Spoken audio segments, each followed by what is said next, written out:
O governo Bolsonaro finalmente mandou a proposta de reforma administrativa para o Congresso. Será que é boa essa PEC? Será que mandou bem, mandou mal? Será que eu, funcionário público, vou poder ser demitido então agora? Se você quer entender isso e muito mais sobre geografia, geopolítica, atualidades, notícias, enfim, tudo para se manter sempre bem atualizado, entender esse mundão e o Brasil, já se inscreve no canal, deixa seu like e compartilha esse vídeo, que eu, professor Ricardo, conto muito com a ajuda de vocês. Tamo junto? Então tá. Bom, galera, é o seguinte, ó, primeira coisa, que a resposta é não, tá? Se você é funcionário público do momento, você não pode ser demitido, pelo menos pela proposta que o governo enviou. Se trata de como se fosse uma espécie de um conselho, vai, ó, eu, Poder Executivo, Bolsonaro, estou mandando para o Congresso, porque essa PEC, essa proposta de emenda constitucional, ela tem que ser feita pelo Congresso, ou seja, pelos 513 deputados federais e pelos 81 senadores. Então, se o Congresso quiser vetar, fazer uma proposta completamente diferente, como aliás já existe rolando no Congresso, e aliás é mais dura do que foi mandada pelo governo, eles podem fazer, tá? Geralmente, para uma boa convivência entre os poderes, é recomendável que você não descarte, né, o que o Poder Executivo mandou. Então você receba, aí vai ter um monte de debate, comissão, vai mandar uma propostinha ali, até finalmente ser aprovado, tá? A gente percebe que existe sim uma vontade política, ainda mais com a proximidade do Bolsonaro fez com o Centrão recentemente, os principais líderes estão sim favoráveis a votar essa reforma administrativa.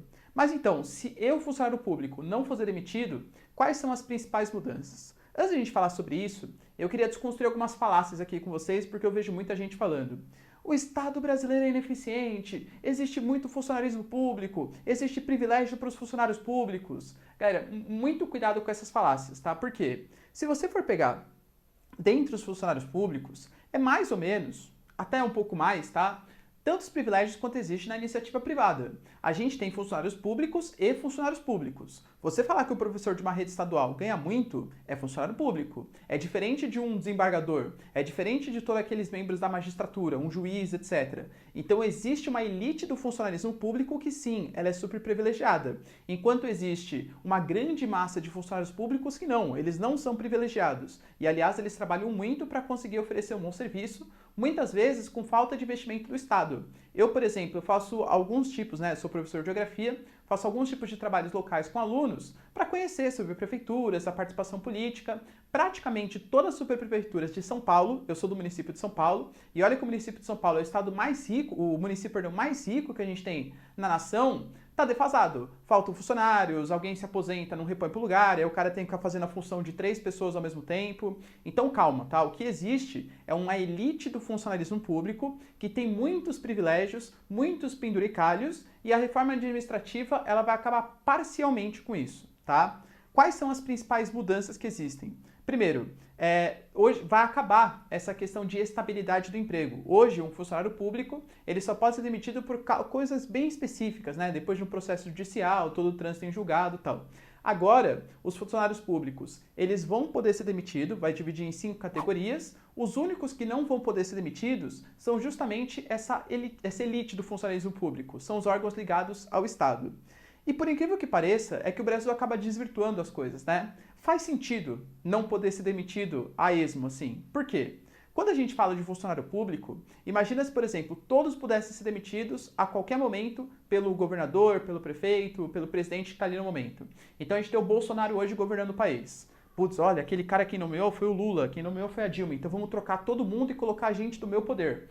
Ele pode colocar, por exemplo, alguém que seja ligado, não estou fazendo uma referência, tá? Ligado à família, ele pode colocar, por exemplo, alguém que seja não seja exatamente o melhor critério técnico, mas sim um critério político. Então, por isso que esses cargos ligados ao Estado, geralmente, eles vêm por meio de concurso público, que tenta ser o mais meritocrático possível e fica não sujeito a alterações políticas, a vontades políticas. Porque eu estou falando aqui do Bolsonaro, mas poderia ser, sei lá, o Bolsonaro sai, aí entra um governo mais de esquerda. Ah, não, aquele cara foi o Bolsonaro que colocou, então vou tirar ele, mesmo ele sendo um bom trabalhador. Por isso que tem essa questão da estabilidade, tá?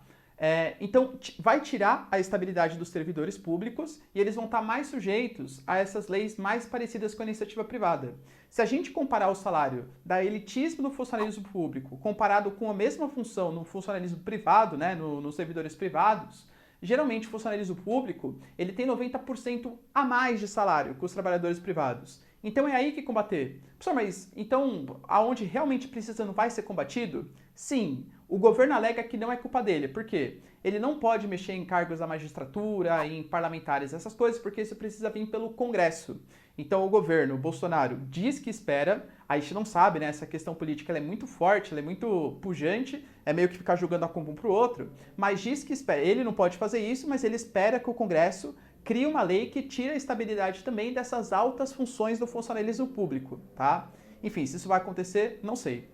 Outra coisa que a reforma administrativa tira também é alguns penduricalhos e alguns privilégios. Dentre eles, né, tô colocando aí para vocês, mas alguns tipos de servidores podem ter férias acima de 30 dias. Quando você tem aumento de salário, esse aumento de salário ele pode ser até retroativo. Você tem um afastamento, né, o afastamento compulsório e acaba recebendo salário, continua recebendo salário. O caso mais clássico recente que aconteceu, vocês lembram daquele tiozinho, né, daquele senhor, perdão, que estava andando sem máscara, o desembargador, e aí ele pegou a multa, jogou no chão, fez todo um escândalo, né, deu todo um chilique ali, enfim, e aquele cara foi afastado. Ele foi afastado, mas ele continua recebendo o salário integral. Ou seja, é quase como se fosse um prêmio para o cara estar envolvido em algum escândalo de corrupção, ter agido de má fé, ter quebrado todo o decoro que exige de um funcionalismo público.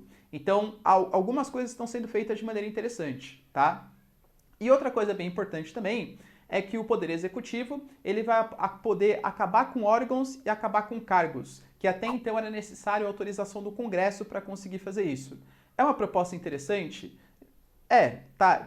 Só que precisa tomar um pouco de cuidado. Por quê? De novo, a gente está falando de políticos, e políticos têm interesses políticos. Então pode ser que, por exemplo, olha, esse órgão aqui ele é super importante para a preservação ambiental, mas eu sou um cara que não ligo muito para a preservação ambiental, então eu vou extinguir esse órgão e dane-se os trabalhadores que estavam ali, tá? Tá certo que com essa reforma administrativa, como esses trabalhadores já estavam trabalhando ali, o presidente ele pode extinguir o órgão, mas ele não pode demitir aqueles funcionários, vai ser obrigado a remanejar os funcionários para trabalhar em outro local. Ou seja, órgãos que são importantes na figura de um Estado, agora vão poder ser desestruturados pela ação de um presidente.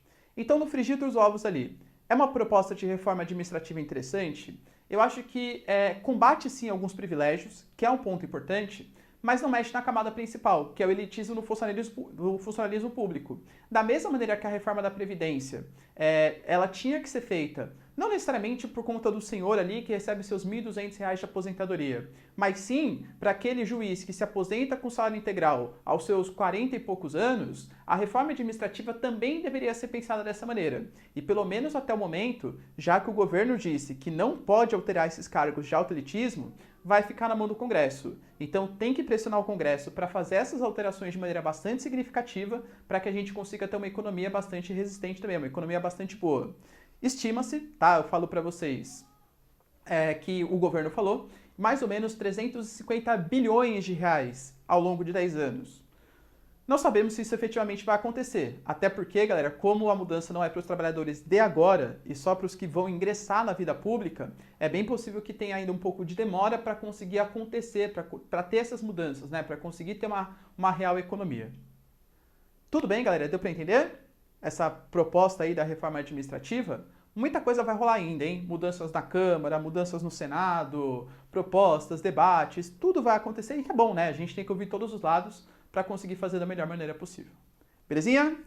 Se vocês curtiram o vídeo então, galera, entenderam? Já se inscreve no canal, deixa seu like, compartilha esse vídeo e é isso aí. Beijos, abraços e tchau!